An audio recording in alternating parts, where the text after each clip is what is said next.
Okay, so here comes some very exciting news. Well, it doesn't start exciting.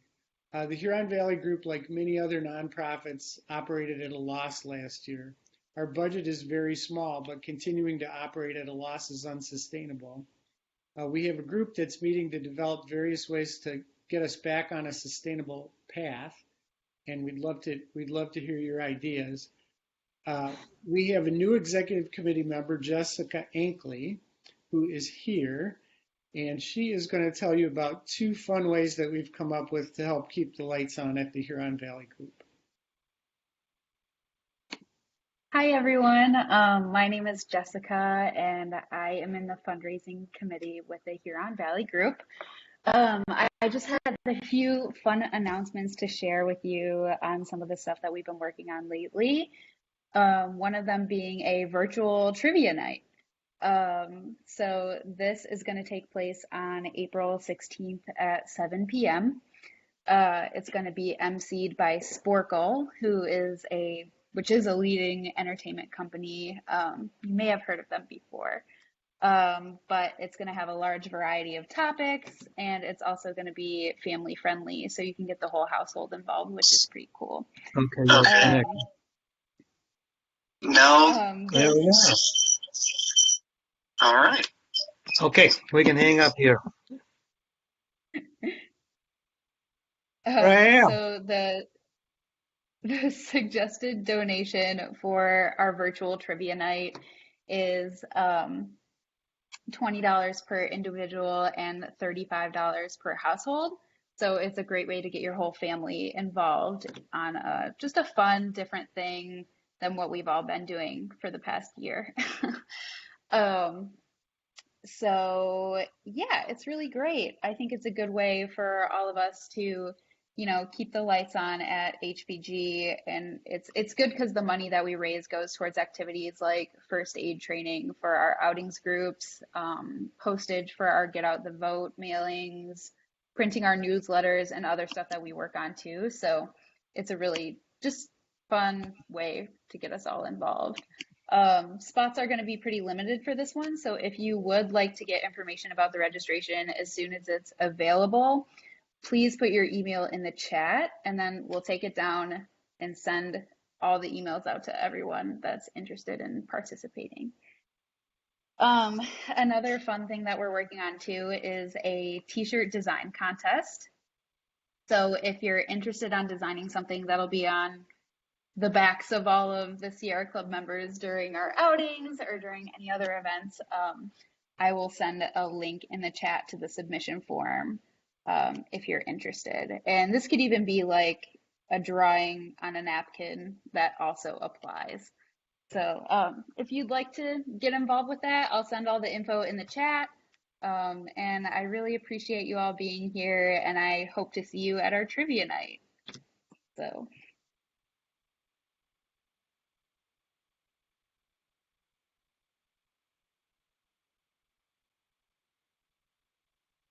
Thank you, Jessica. She has really hit the ground running as a member of our executive committee and helping us tackle one of our issues.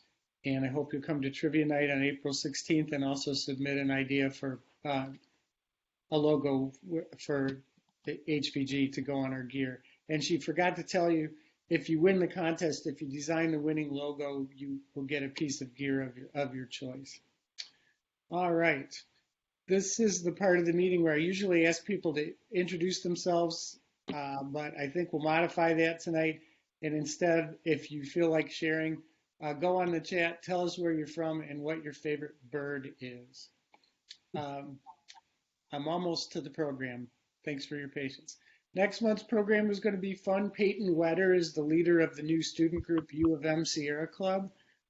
From hiking with mountain gorillas in Uganda, to spending a semester of high school in the Bahamas, to working with great white sharks with National Geographic in Cape Town, South Africa.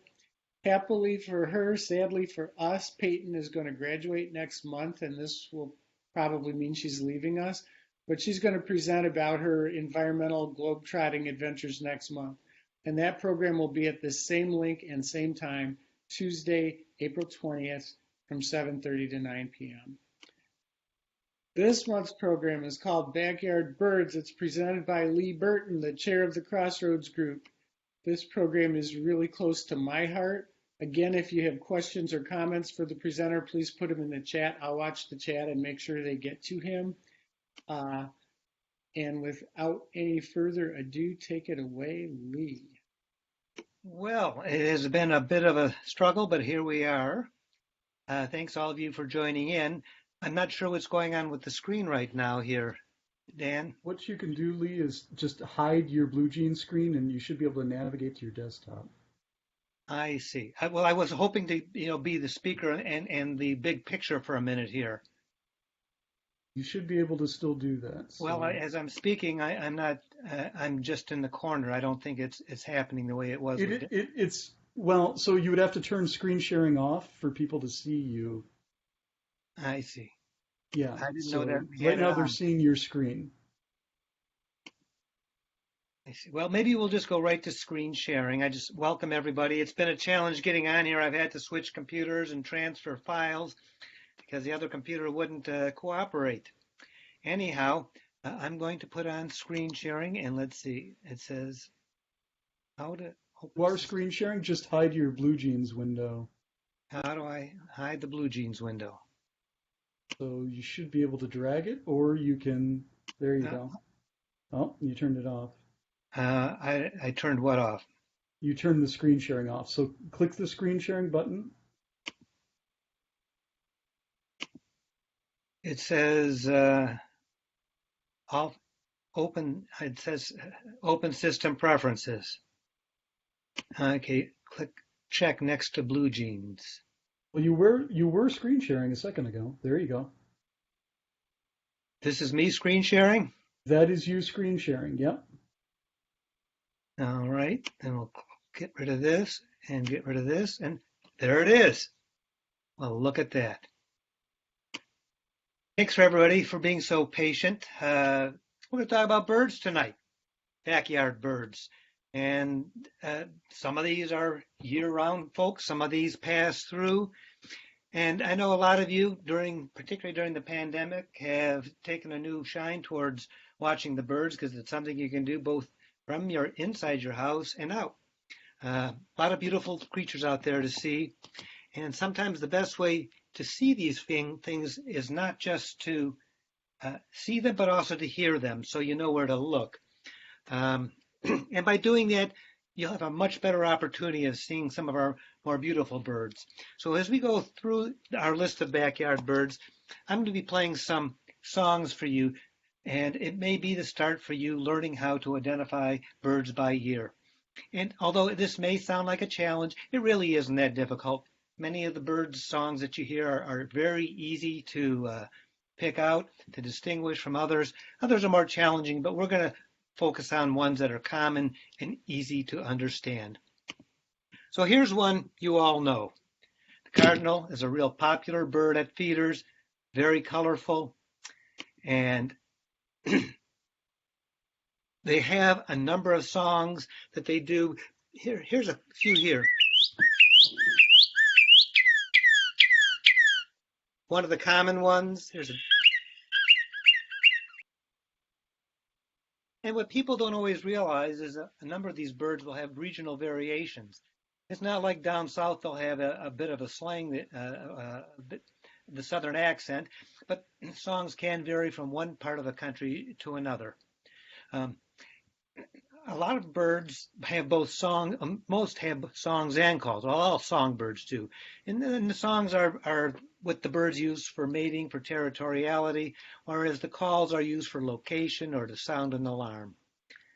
Another real common bird at your feeder is the blue jay.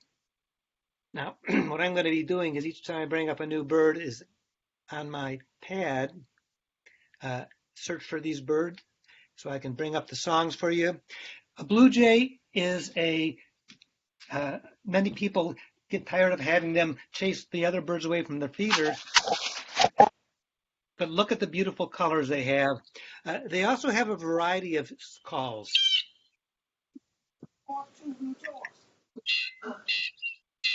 Here's another one. Getting pictures too.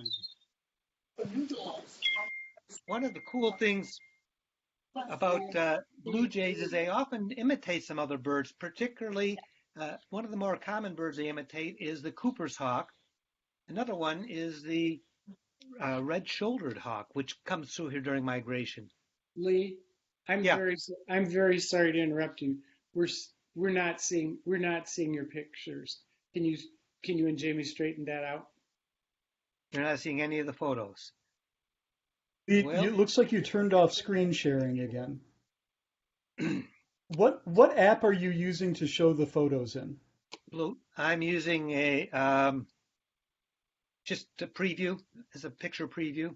Okay, what you want to do is actually click on the images so that they open in like the preview application, and then you want to screen share the preview application.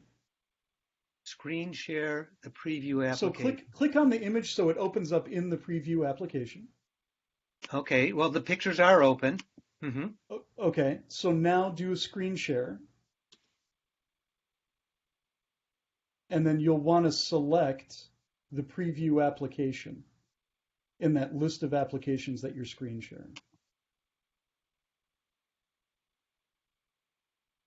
When I try and do screen sharing, it says open system preferences.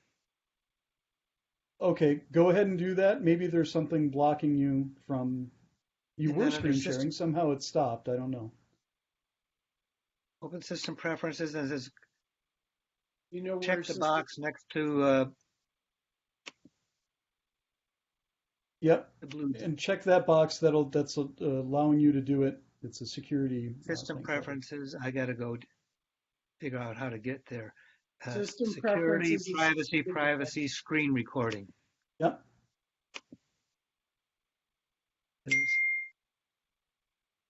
System preferences, and then privacy is the not seeing the privacy. Oh, let's see, there it is, privacy. Aha. Yeah, it's the little house, the little gray house, right? And then check the box that allows it. It's not allowing me to check. I can highlight it, but I got to. You have to. So you have to click the little lock in the lower left hand of the screen. Doing that right now. Okay. I've unlocked it. The advantages of having a decades-long Mac technician at your service.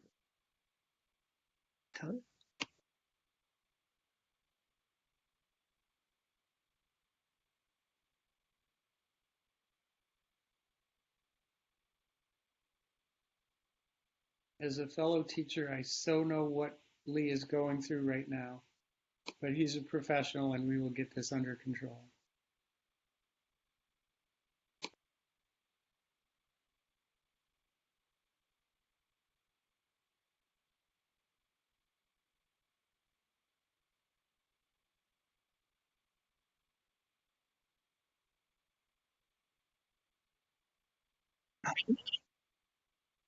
Oh. And can you hear me now? Yep, we can hear you. Now you should be able to share screen. It probably made you restart the application. It did. Yeah. Use blue jeans. No, actually, I didn't want to do it. Okay, now select preview. See how it says in there, preview? Yeah, I have to go back and you're not seeing it now? No, not yet. You have to click preview. Okay. Yeah. There you go. Yeah. Double click. There we go. All right. So now I just have to get rid of the blue jeans screen. We are looking at your pictures now, Lee. You are. You're good, Lee. We're looking at a cardinal. There we go. Well, it took a while. I'm going to get some light on in here. I do apologize to everyone for all these technical glitches, but we're here. So that's a Cardinal.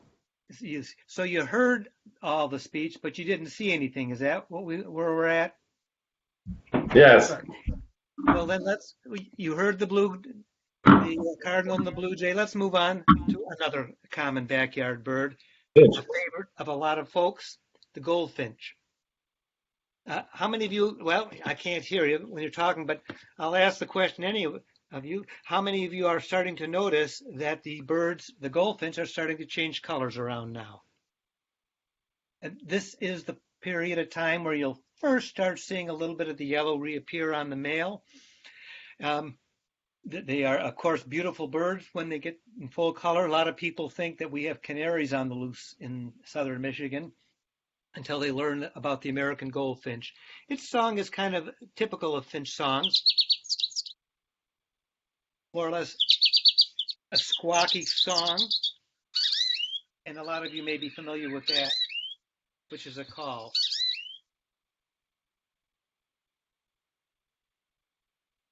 Goldfinch certainly do brighten up the bird feeders, and they're real easy to attract with sunflower, as are cardinals and blue jays. Corn also works for the blue jay. So here's a bird, and this picture is from John Metzler, one of the Huron Valley Group outings leaders.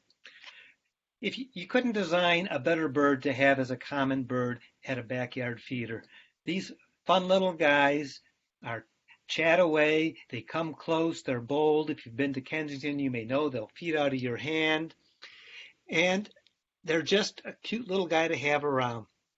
The thing about chickadees is that more people know their call than their song, and they don't realize even what the song is. So the call, you're all familiar with.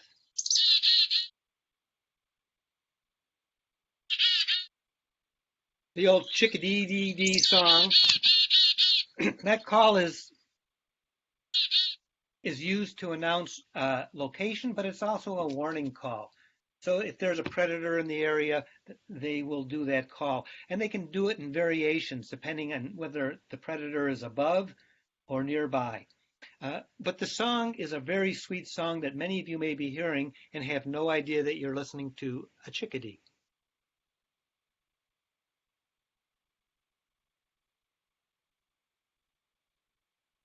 But once you know that song, it's really an easy one to remember. It almost sounds like it's saying Phoebe, Phoebe. Very musical, very sweet. And now you know when you hear that song, it's the chickadee. Now here's the tufted titmouse, another real common feeder bird. The tufted titmouse is also a bird with a lot of different songs. And so when you, as many years as I've been birding, there are times when a friend of mine and I will be together and we'll hear a song and say, what is that? What is that? Well, it's another variation of the tufted titmouse.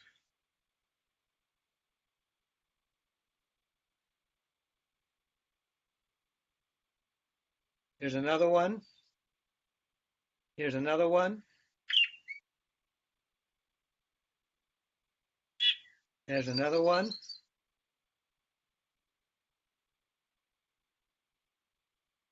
And another one. And just when you think you've heard them all, they come up with another one, a new one.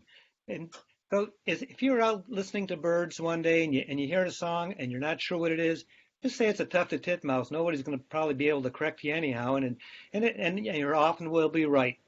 If it's not the tufted titmouse, it's one of the other two birds that do a lot of different songs, both the blue jay and the red-winged blackbird, but their intonations are really quite different.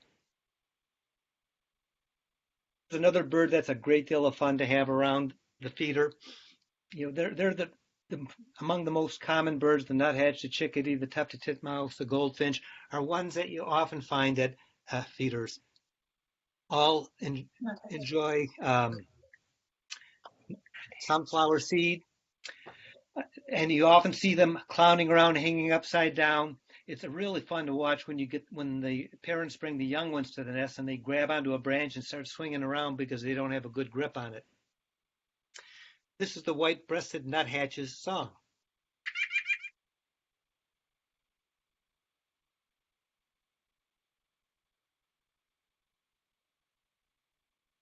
And it does a little wheeze. So you're starting to tell, I hope, that some of these birds have very different songs that are easy to detect. And what's really important is, because if you're out walking and you hear a bird singing or calling, and you don't know what it is, and it's just one of a jumble of songs you don't know, you don't usually bother looking at it because you're not sure exactly what you're looking for. But if you know some of the songs, then you begin to start focusing on new ones to identify, so you can see birds you might not have seen before. And it's also a way to see some of the really spectacular birds that come through, the real brightly colored ones that are here often just in migration. Here's another nuthatch that is not year-round like the other birds I've been showing you. I just put it here so you could see them side by side. The red-breasted nuthatch, a little smaller, a little cuter, I think, and even a little, just the same kind of playfulness as the white-breasted nuthatch. And here's its song.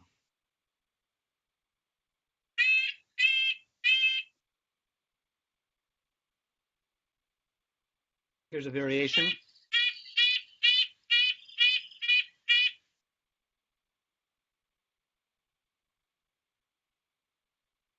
A lot of fun to see these guys. A lot of fun to hear them. Their little silly kind of nasal call. Here's another bird that you see regularly at feeders. It's the house finch. House finches, you can see, have a lot of sexual dimorphism. By that, I'm meaning that the male is quite different than the female. Interestingly, a lot of times we look at birds and we think that both the male and female are the same. So, for instance, robins, they seem identical. But what scientists, ornithologists have learned is that many of the birds that look identical to us are not identical to each other, because the birds see in a different range of colors. They'll see colors that we don't see. So a lot of those birds are really not identical. Let's get back to the house finch. Taking a second here to quick do a search for house finch. And there it is. And here's their finchy call.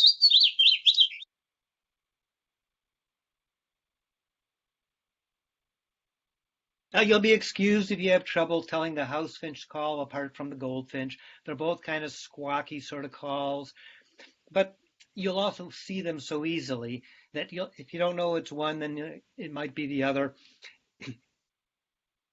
And eventually you do learn to tell them apart, or maybe not. Another common bird around your feeder area could be the song sparrow, depending on the kind of habitat you have. And the song sparrow may not be the most decorated bird in town, but he certainly has a wonderful song. And in the summer, you'll often see him high on a branch, overlooking an area, singing his heart out.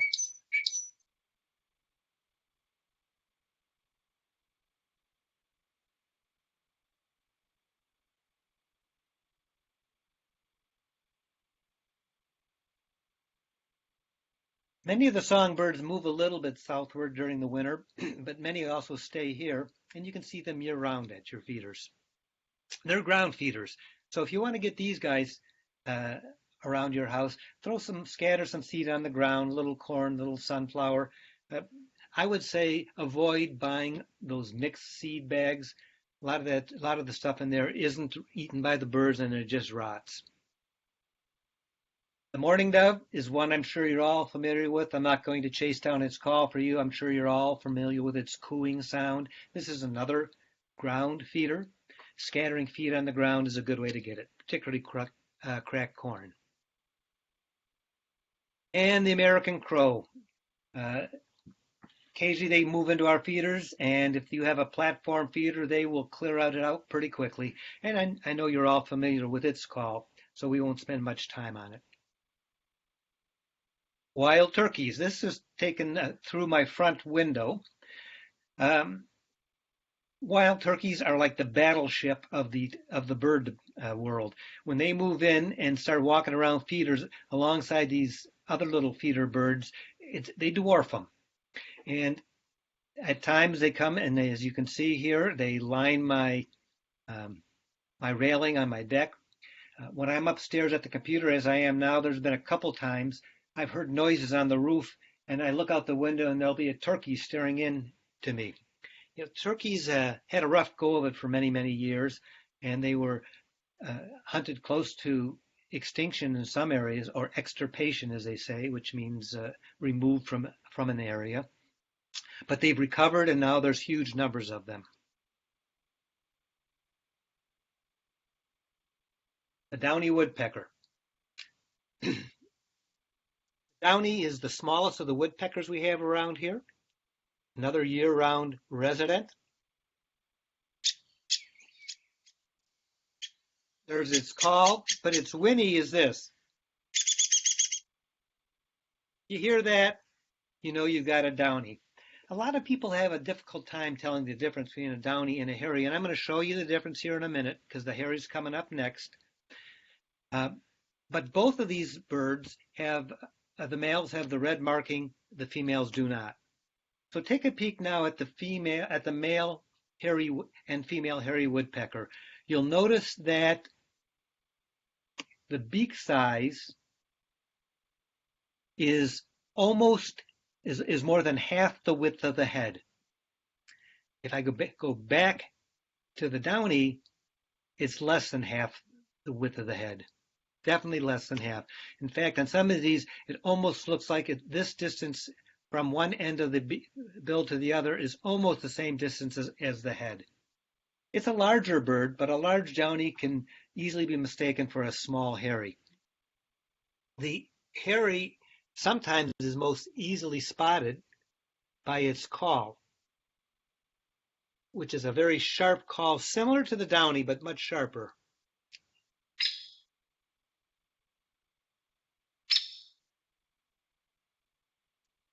Any of you are like me and have a wood siding on your house, you can develop mixed feelings about these little guys. I've gone through a few tubes of caulk filling holes they've drilled in my cedar siding.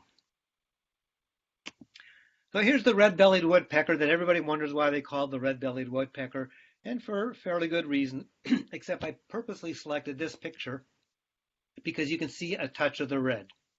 Now, they already had a red helmeted woodpecker, the red-headed woodpecker. The pileated is a helmeted woodpecker. They used up all the other names with red, and so they decided to name it after that little patch down there, the red belly. The red-bellied woodpecker has a variety of noises it's make, a little squawkier than the others. I'm going to play that for you as soon as I...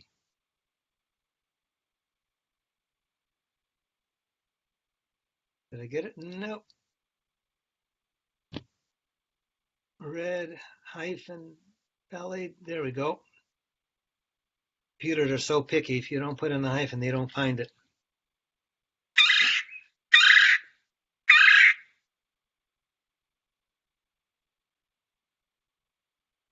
That may be a familiar call to you if you've got red bellies in the area. They're pretty vocal birds.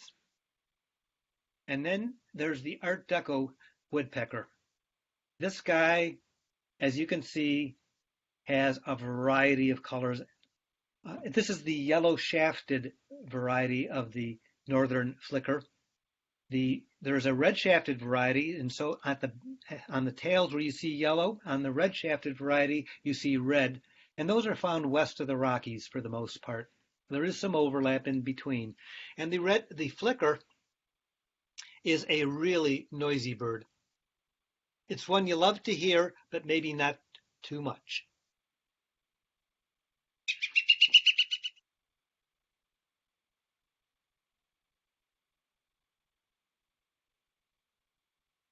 And they can go on and on and on. Some of you may be fortunate enough to actually get a pileated woodpecker. It's also called pileated. Take your choice. You're the ones correct. Coming to your feeders. I have them around my yard, but I haven't had them come to the feeders before. I also have trees with huge holes and piles of shavings at the bottom because these guys, when they drill, it's not little bits of sawdust that comes out, it's large chunks of wood.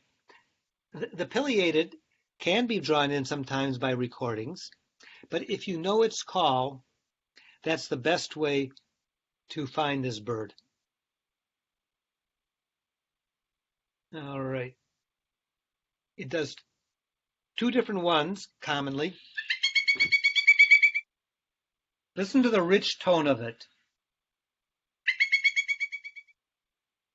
And then there's the long call.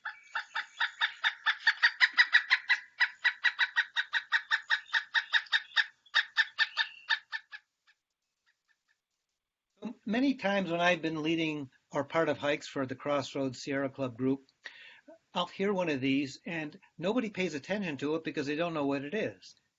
And the moment I call out, there's a pileated, people stop and want to see it. And so that's the advantage of knowing these songs. There's the robin. Oh, by the way, we have moved beyond the, with the flicker, for the most part, we've moved beyond the year-round birds, although a few flickers do stay year-round, and we're going to be looking at some of the seasonal ones or ones that are partially seasonal. The robin is a bird that mostly migrates, but a fair number of them stay back and are here year-round. You have a bird bath or a mealworm feeder, you can get them coming to your yard.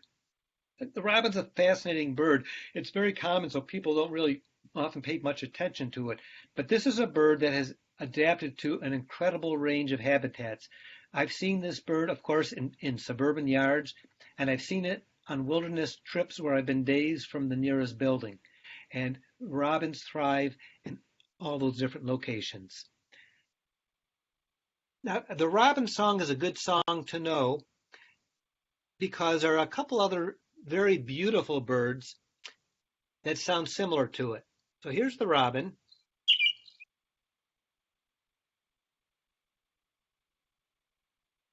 And the reason why you'll want to know that is because the rose-breasted grosbeak, which we'll come to later, has a song that's very similar. The Peterson Field Guide describes it as like a robin with voice lessons. It's a little sweeter, a little faster. And another incredibly beautiful bird, the Scarlet Tanager, has a song very similar that Peterson describes as like a robin with a sore throat. So if you learn one of these songs and then compare it to some of these two others, you'll get to see two of our most magnificent migratory birds. Bluebirds. How do you get them in the winter? Well, you put out a heated bird bath, you put out mealworms. The majority of bluebirds do migrate, but a large number do stay up north year-round. And if you ever want to have joy on a cold winter day, is get bluebirds to come to your feeder. Let's see. Their song is very distinctive, but it's a soft, mumbly sort of song.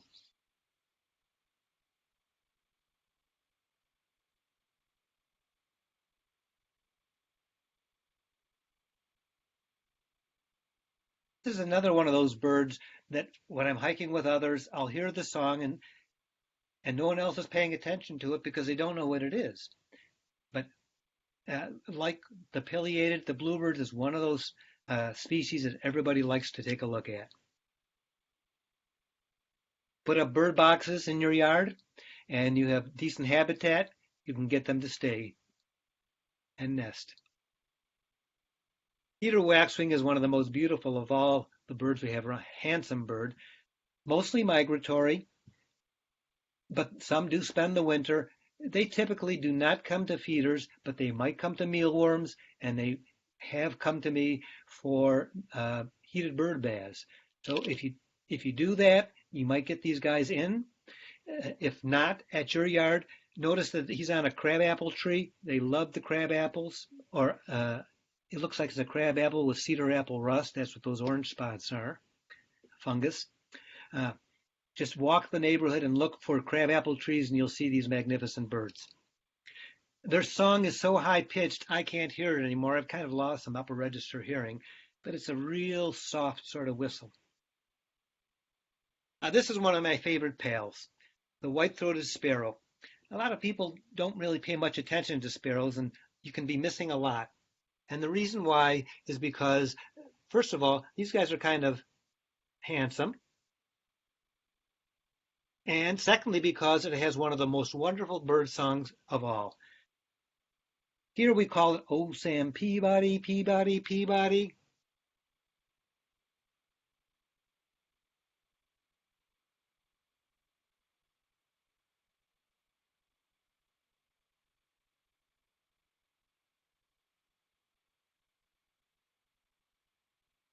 Canada, they don't say old Sam Peabody. They say it sings, "Oh my Canada, Canada, Canada."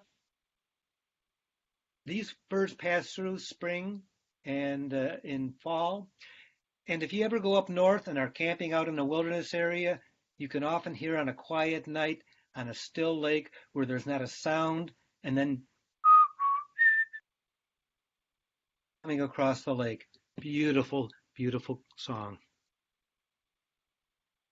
This is one of my favorite birds. Well, they're all among my favorite birds. But the Carolina wren, if you are fortunate enough to have one of these guys in your yard, that means you got instant happiness and joy all year round. There is little more lovely in the world than hearing the song of the Carolina wren.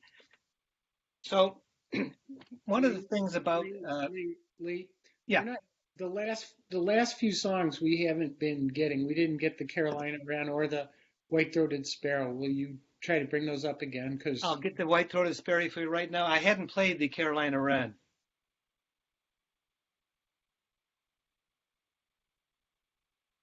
Can you hear it now? Still not? got the end up. Yeah, there you go. Play it again.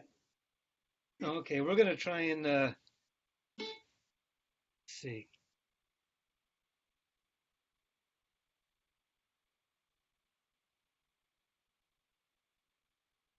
Oh, I got to connect this baby. Let's see. I'm putting this on a Bluetooth speaker so we can pump up the volume here. Rock the house, Lee. Yeah, working on it. Hasn't. Let's see. I got to go to settings and click to Bluetooth.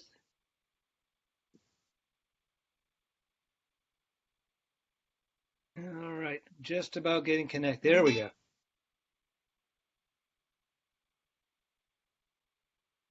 All right, try this. Oh.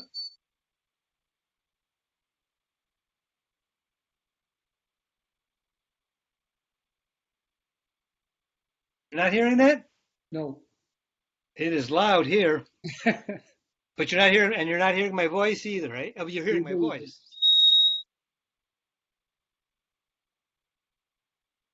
Is that coming through? Just the introductory note. I don't know why. And we also got several requests to go all the way back to the Bluebird. Because they want to hear the Bluebird again? Yep. Okay, we'll get back there. What I'm going to do now is try and get a Carolina wren doing its favorite call. On my cell phone, all my ringtones are bird songs. And my, let's see. Calling me because when I call my cell phone from my home phone, I get the Carolina wren. And the reason why I picked the Carolina wren is because you can hear it from here to the next block over. Okay, just getting ready to ring here.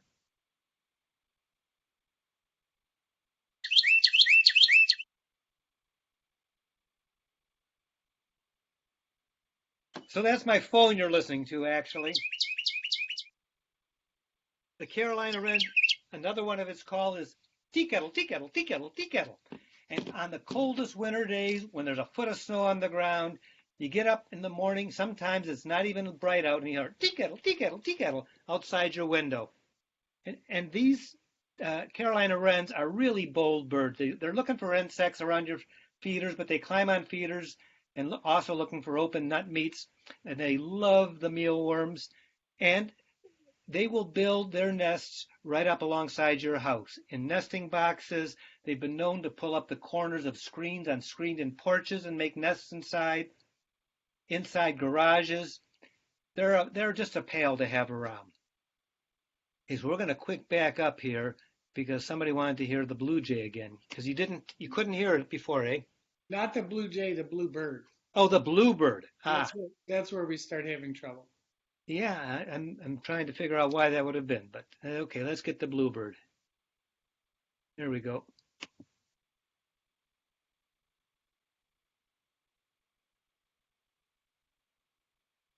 Uh,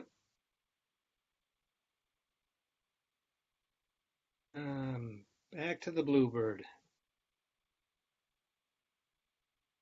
Okay, it takes a second because I got to load it up on my iPad again. I don't have a whole technical team behind me bringing these up. I need a disc jockey here. Okay, let's try the Bluebird.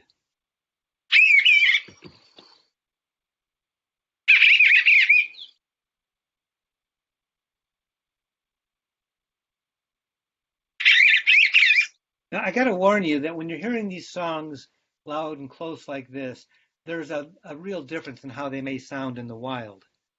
Definitely sound more muted. All right, let's move on past the Carolina Wren. And by the way, down south, the Carolina Wren is known as the mouth of the South. If the Carolina Wren isn't loud enough for you, check out the house wren. This little guy is a constant burst of energy, sings a lot. They sometimes make several nests. Everybody seems to think they're just wonderful little birds to have around, but they're often unaware that they'll go into other birds' nests and poke holes in their eggs, which does not endear them to a lot of people. But if you have one of these, you're going to be entertained all summer long.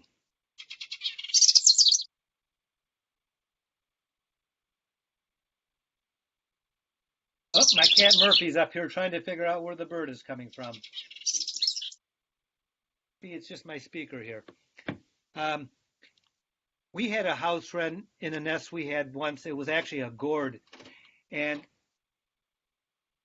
as the birds got bigger and started calling out for food, the whole gourd would shake. And day after day, there was so much noise. And one day, it was silent. The birds fledged and they were gone. But I'll tell you, it's quite a fun run to have a house wren take up nesting in your yard. Put up some gourds or bird boxes, a hole only 1 inch large, and you may very well get these little guys.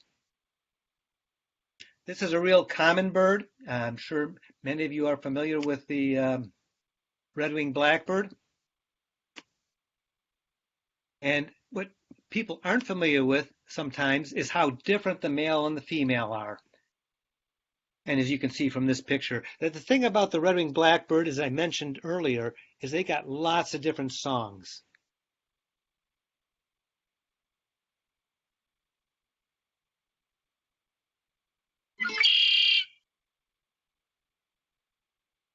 Oh, I lost my,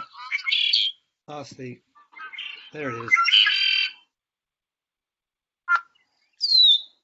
There's another one. Here's another.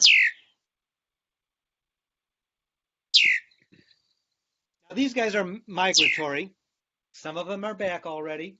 Usually the males come first. They're going to stake out their territory. These guys are highly territorial. So if you head to wetlands or if you happen to have one in your backyard, you may already be seeing the red-winged blackbirds. Here's the rose-breasted grosbeak, male and female. The male, as you can see, is just a beautiful bird.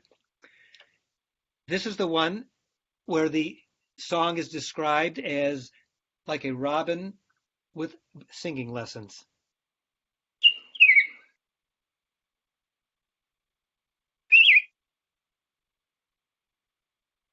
My cat Murphy's looking for the bird again. Murphy, it's okay. These guys, this is one of the birds that if you know the song, you'll get to see them. If you don't know the song, you may miss them a lot of the times that they're present. They like water's edges, but they do come to backyard bird feeders. And again, it just helps so much to know some of these songs. This is one that is often out in the open. The Baltimore Oriole, male and female. Male is bright orange, the female is yellowish, and that's its bird nest that many of you may be familiar with. They're beautiful nests. The Baltimore Oriole has a real rich song, bright notes. When you get used to the tone of the Baltimore Oriole, you'll know where to look.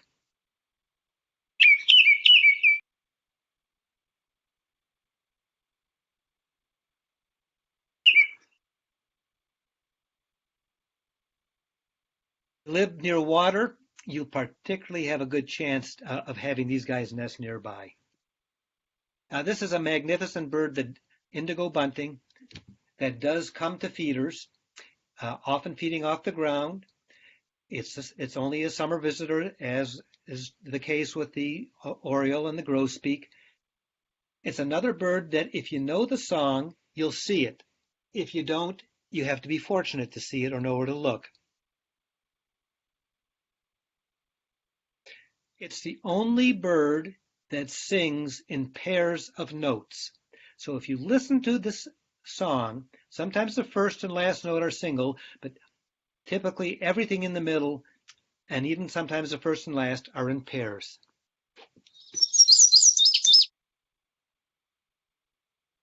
Hear the pairs? Listen again.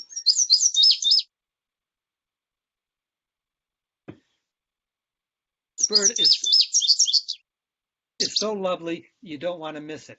And the interesting thing about the indigo bunting, it's the same with the bluebird and the same with the blue jay. They have zero blue pigment, none. All the color is created by reflected light. The blue light is reflected back, which means that the color is highly variable.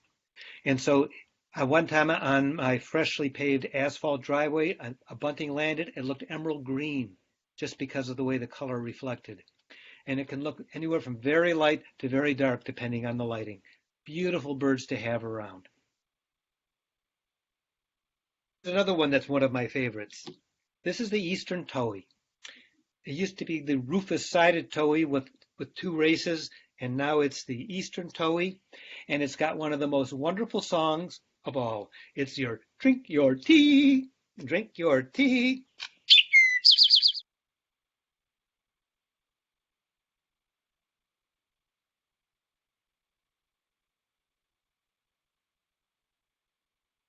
The Towie is seasonal. You'll see him migrating when it comes up from the south, and it might be around for the summer.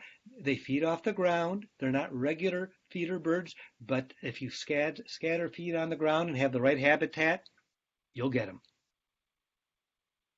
The ruby-throated hummingbird, our only hummingbird on the east side of the country, other than those that sometimes pass through Florida during migration. They are incredible to have around. Of course, you need a hummingbird feeder. Don't use colored water in them. I suggest that you use the kind that look like flying saucer discs rather than the vertical ones because it's easier to take off the top and keep them clean. You do need to keep your feeders clean so you don't cause illness in the birds that you're trying to attract. The male ruby throat, of course, has that bright red throat. The female does not. There's your female. They are insect eaters as well as sugar and nectar eaters. In fact, insects may make up a larger part of their diet than the nectars. And their nest, if I had a quarter, it would cover up that whole nest. One year, we had a hummingbird build a nest on a wind chime we had hanging on our deck, 1 foot from our living room window. We watched the nest get built, lined with the lichen. We saw the eggs. As you can see, there's a couple wrinkled peas in there to give you an idea of how small the egg is. They are tiny. We watched after the birds hatched, and we watched them fledge. An amazing thing. Lee, you just had a question from the audience. Some of these I'm saving because they're general. Yeah. But someone wants to know, why shouldn't we use colored water with ruby-throated hummingbirds? Well, you're using artificial colors, and they don't need them. The feeders themselves already have color, which is enough to attract the birds. And there's no reason to put artificial colors in their system. There hasn't been enough studies to know if it's affecting them or not.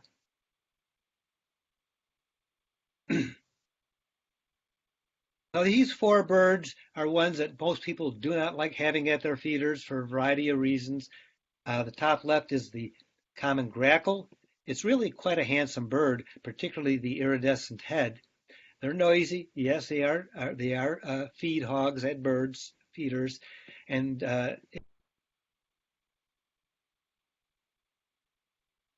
top right is a starling, non-native bird. They often can come in crowds. They are quite pretty. If you can see all the iridescent feathers on them. Bottom left, another non-native, is the house sparrow, also known as a weaver finch, not really a sparrow, also known as the English sparrow. Sometimes the starlings and the house finch are the only birds you'll see in urban settings. And in the bottom right is the cowbird, a native bird that has greatly expanded its range because we have so much altered the habitat and increased its space. And the problem with increasing the space for a bird like the cowbird is that they're nest parasites. They don't make their own nests. Instead, they lay their egg in another bird's nest. So this is a 3 catbird eggs and 1 cowbird. Often the cowbird egg hatches first and sometimes pushes other eggs out of the nest or pushes even the young out of the nest, particularly if they lay them in the nests of smaller birds like warblers. In the northern area where one of our endangered species birds lives, the Kirtland's warbler, they actually trap and remove cowbirds because they endanger the survival of Kirtland's warblers. By the way, cuckoos, we have 2 species of cuckoo near here, the yellow-billed and the black-billed, are often nest parasites themselves. They often use other birds' nests to lay their eggs. And now we're at the winter birds. And this is a bird that we all know. We love having at our feeder in the winter. People often refer to it as a snowbird. It's not. It's a junco, dark-eyed junco. There are several different races of the junco. Their calls are kind of quiet.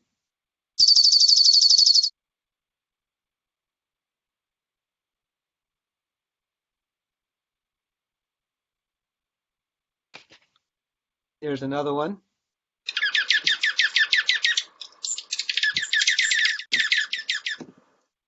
Typically, people don't have to know the songs of those in order to see them because you'll see them feeding off the ground, sometimes in large numbers. Beautiful addition to the winter feed bird variety. This is the purple finch, and this has been a great year for purple finches because we've had a big eruption of them, IRR. An eruption is when birds from up north move south for the winter in large numbers, usually because of lack of food up north. Sometimes with snowy owls we have eruptions, but they found that it's not the food, it's that there's been such a big year with the young, such a successful brooding year, that a lot of the young, just for finding territory move further south. So on the left you have the purple finch, winter visitor. Notice the purple streaking goes all the way down the sides. If I went back to the house finch, you'd notice that the male has a brown streaking rather than the purple. This is also more raspberry colored. On the right is a bird that looks a lot like a goldfinch with stripes. It's the pine siskin. Got a very soft, kind of squeaky song. And this has been a good year having them at their feeders. They like Niger. Niger is what we call thistle nowadays. It used to be called thistle, but it's not a thistle plant, so it's Niger. If you have water in your yard like I do, you get mallards. And our mallards are back again this year. They know me. When I headed down to the pond on the first day they were there, they swam over to greet me because they knew I was going to throw corn out for them. And I'll tell you something, there's nothing cooler than having a bunch of little mallard ducklings swimming around in your pond, spinning around like little tops. We don't just get mallards in our backyard. We get wood ducks because we have a pond and wood duck boxes. Look at that bird. Have you ever seen so many colors on one bird in this part of the world? These guys nest in trees. They're cavity nesters, sometimes as high as 30, 40, 50 feet up in the air. And you ask, how do the little ones get down? And they jump. And they don't weigh a lot, and they hit the ground and bounce, and then off they walk towards the water if they're not already over water. There's an incredible PBS documentary called The Incredible documentary, something documentary. If you do a search for it, you can find it. They have wonderful photos of these little ducklings, these little wood duck ducklings, jumping out of their box from 25, 30 feet in the air. So another bird you might get coming through your feeder area is the Cooper's hawk. This is an accipiter. He's a bird hunting hawk, very agile on wing, and able to hunt down birds. The other big hawk we have around here, the red-tailed hawk, does not hunt after birds. It doesn't have the agility. It's going after small animals. The Cooper's will as well. There's another hawk called the sharp-shinned hawk, which is a smaller version of this, that also is a bird hunting hawk. These guys are more common. And yes, it's no fun watching them take on one of the birds that you enjoy have coming to your feeders, but that's how they survive, and it's a pretty incredible thing to see if you're able to witness a successful attack. So I talk about all these birds as being backyard birds, and the question, and some of you are probably asking, well, they're not in my backyard, and so the whole deal is, what does your backyard look like? If your backyard looks like the yard on the house on the right, of course you're not going to get much because you have nothing there to shelter the birds, to offer food for the birds. That's a danger zone for them. They're in the wide open area. There's cats, there's Cooper's hawks, and there's nothing there to attract them. If you have a house with a yard like the one on the left, you're going to get more birds. If you have something like on the right and you want birds, plant some native shrubs that have fruit on them and can provide shelter. Shelter is really key. If you want birds coming to your feeder and they're not coming now, put shrubs near the feeder. They love to go from the shrubs to the feeders. And if they're native, their berries will be healthier than they are for the non-natives. With one exception being crab apples. The birds love the crab apples. Make sure you buy crab apples that have very small fruit. Otherwise, they will leave them alone. But it's up to you to make a yard that'll attract these birds. And what do you use to attract them? Well, again, as I suggested, stay away from the mixed feed bags. A lot of that stuff is millet, milo, porvo. A lot of it the birds just don't eat it. Black oil or sunflower is a favorite of birds, reasonably priced, especially at places like Tractor Supply or Rural King. Niger, formerly called thistle, is a good food to have because if you put it in a thistle feeder, the squirrels leave it alone and the big birds leave it alone. Usually things like some of the small guys like it, the goldfinch love it. In the winter, the pine siskins love it. I throw some cracked corn on the ground. That'll help to track the squirrels from going to your feeders, but it also gets you the ground feeders, the sparrows, the doves, the towies. Suet cakes, of course, are great for your woodpeckers. And there's a picture of the kind of bird feeder I would suggest that you use for hummingbird. They look very similar to the Oriole feeder, but the Oriole feeder has bigger ports in them. And so after you attract them, you want to be able to see them.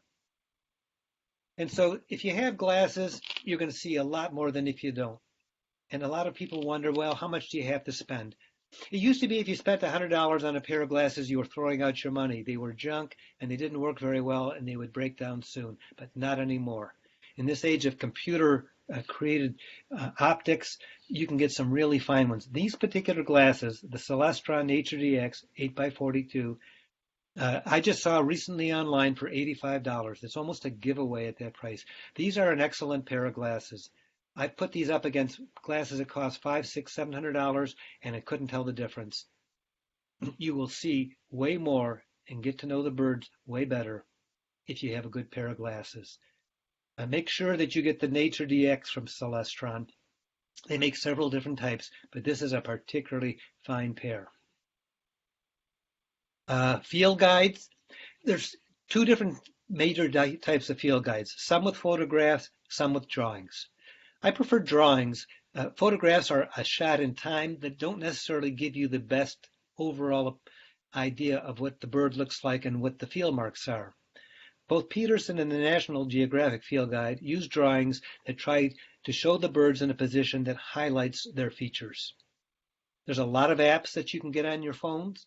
that have songs. iBird Pro is perhaps the best, along with the Sibley, but the Sibley is quite expensive. Now, the iBird Pro costs a fair amount too. If you want to get started for free, try the Autobahn. The Autobahn is a real fine app. It has a lot of bird songs on it. It has good photographs. Costs nothing. Sometimes you have to download it in 2 sessions. First the app, and then you can download the birds and songs that you want with them. They have different libraries, all free. Most of the songs you heard were from my Sunbird Songs USA. But the thing is, regardless of which app you get, the songs all come from the same place. They all come from the Cornell Library.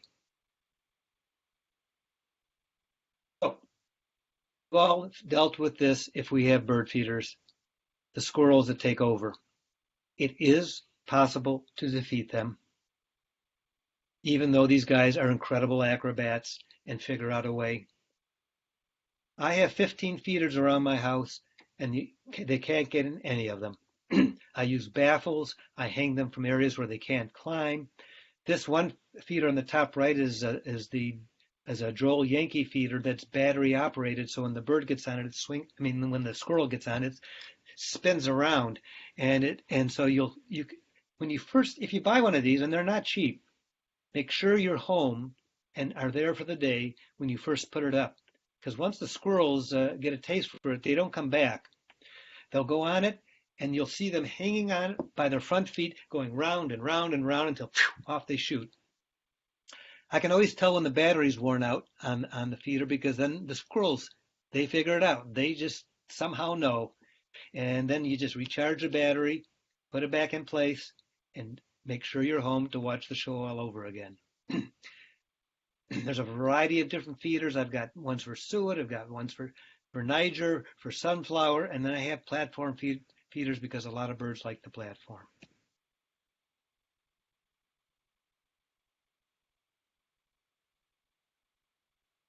That's the show for the evening. This was taken at Kensington Park. Wonderful place to go to get to know some of these small birds up close and personal. The titmouse, the chickadees, the goldfinch, the nuthatch, occasionally cardinals, and the downy woodpecker all can come to your hand to feed. The last bit of advice I have for you is learn some songs, get a good pair of binoculars, and go out there and enjoy the birds. Okay, Lee, you're not done yet because there are a bunch of questions. But first, let's please give Lee some appreciation. That was fantastic. I think when you were off for a while conferring with Jamie, I said how much I sympathized with you because I'm a fellow teacher and I know what it's like when the technology goes haywire. Yeah. That's not fun. But you responded with professionalism and aplomb, so good for you. I'm going to take care of the first question for you. Somebody asked about the call of a scarlet tanager, and you had actually referred to it, and you said it's like a robin with a sore throat. So here it is.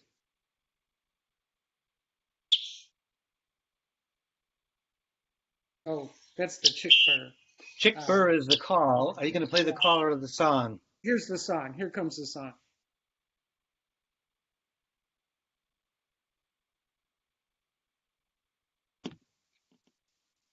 Can you hear that? Didn't hear it. I can back up here and get it on mine. Okay, yeah, it's not very loud. It was blasting in my hearing aids before. Oh, there you go. There we go. Notice it's a little scratchier than the robin and the grosbeak. Yeah. So we have a bunch of questions for you. Okay. One, when you were talking about the native plants and the crab apples, somebody asked, what about honeysuckles, buckthorn, or autumn olive bushes? They're invasive, but are they good food for birds? What you'll read is that studies have shown that they are not as high in nutrients for the birds as native species. Buckthorn is a terrible invasive species that's filling our parklands, and same with autumn olive. Teams of people go out into sensitive areas to try and tear these guys out. You may think you can control it in your yard, but remember, for every piece of fruit that's eaten by the birds, they poop out the seed somewhere. So you may be in the suburbs where there aren't a lot of woodlot, isn't it? But the birds don't stick around necessarily, and they're redepositing those seeds somewhere else. So as much as possible, avoid those three. Those are some of the worst of the invasive shrubs. And somebody else asked, what about safflower seed for feeders? Safflower seed is fine. Some birds have trouble opening it. It's harder for them to take the shell off. It also costs more. So if black oilers can do the same thing for less, that's the way I go. Yeah, I've had good luck with safflower seed myself. One thing I like about it is that squirrels don't care for it. Mm-hmm. They tend to leave it alone. Yeah, so if you like to use the safflower, feel free. Nothing wrong with safflower at all. Here's a biggie. Joshua says, I have a question. Can we talk about birding etiquette? I believe an NPR segment was talking about the detrimental effects of playing bird calls on our phones to attract birds. So this is really a very controversial topic. And here are some key points of etiquette. When you're in a park setting, particularly in a park setting where there's a lot of other birders, don't play songs. Don't play songs where people might tend to play them regularly because it can disrupt the birds. You know, birds sing and they're territorial and they go back and forth. And so if they heard a song on occasion, it's not going to affect them. I do a winter owl evening where we call for owls. I do it off my own property. I do it once a year. And after that, I also do it before they're actually sitting on nests. But if you're doing a lot of calling when birds are sitting on nests, they're using their energy to see who's invading their territory instead of guarding their nest or getting food. So do it minimally. Do it in areas where other people aren't calling, and be sensitive to the fact that if there's other people around, you don't want to bring them in. One time I was at a park where I heard a screech owl, and I went running to see who it was, and it was a bird guide who should have known better, playing the screech owl call. And we don't want to be doing that to other folks. So keep it to a minimum, and that's fine. It's okay to play them. When I'm out birding and I hear a song and I want someone to know what they're hearing, I may play it on my phone, but I turn it down way low just so they can get a feel for what it is. So it's not this. You use it as a teaching tool rather than necessarily calling in birds all the time. And I actually heard that same NPR piece, and I was rather surprised. The lady that was talking was an education director for Michigan Audubon, and she even discouraged people from pishing, which is going psh, psh, psh, to the birds in the trees, which often attracts them. She was taking a very purist approach, but she was saying it's better to leave the birds alone as much as you can because they're kind of living on the edge. Birds die a lot because they can't get enough food, and you don't want to be the one that caused them to use their last bit of energy. But I also agree with Lee. Every once in a while, I will play a song because I want to see the bird. Dan is a very experienced birder too, and that's why he knows all this stuff. He mentioned pishing, going psh, psh, psh, to attract birds, and it does work. It does work. There's actually a book out written by Peter Dunn called The Art of Pishing, and I don't know how, but he wrote a book that's over 100 pages long on that topic. I haven't read it, and I'm not about to read it either. I have a book that's over 100 pages long that's about how to train chickadees to feed from your hand. Oh. We also had a terrible thing happen here in Ann Arbor just this last couple of weeks with owls. Lee was mentioning owls. We have a pretty well-known great horned owl nest in a park in town, and the photographers just come from miles around to take pictures. And it's part of the natural fledging process of the young that for a while they're on the ground. They sort of fall out of the nest and they can't really fly, and the parents take care of them. And it happened last year, and then it happened again this year, that a photographer who's not really a knowledgeable birder called bird rescue and had them rescue an baby owl on the ground when there was nothing wrong with the owl, and it happened twice to the same bird, and you can imagine that stresses the baby and it stresses the parents. Leave them alone if you see baby owls on the ground, and don't necessarily broadcast where you see owl nests because it just attracts so much attention. The birds are trying to live and raise a family. That it for the questions? I think I got them all, and I think if people want to sing out a question, here's your chance or a comment. I do want to say to you folks that have tuned in tonight, first, thanks for joining us. Both HVG and the Crossroads Group, as well as we have people here from the Nipissing Group in the Flint area, and perhaps even from Southeast Michigan, we're all looking forward to returning to in-person events, outings, and programs. So tune in with us. We'd love to see you in person. We'd also love to see you join up with our leadership team. We do good things. We make for better communities, and we have so many ways that you can help out.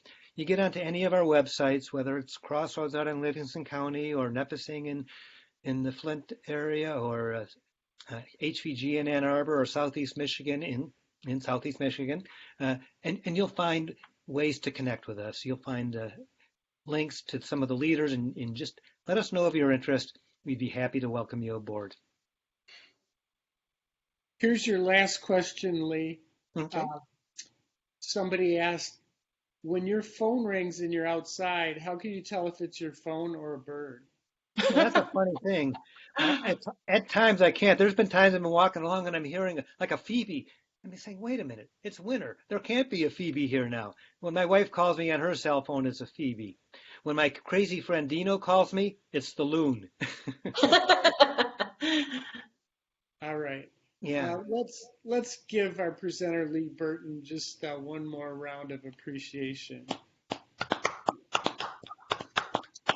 And Lee, this was our biggest meeting, certainly in my time. At one point, the people count was up to 75, and I'm sure at least some people, there were more. In fact, I see some people right now that have more than one at their screen. So thank you for this fabulous presentation. Thank you, Dan. It's a pleasure to be part of your group and work with you. Look forward to the next time we can do things together. See y'all next month. Everybody be safe. Yeah. Bye-bye.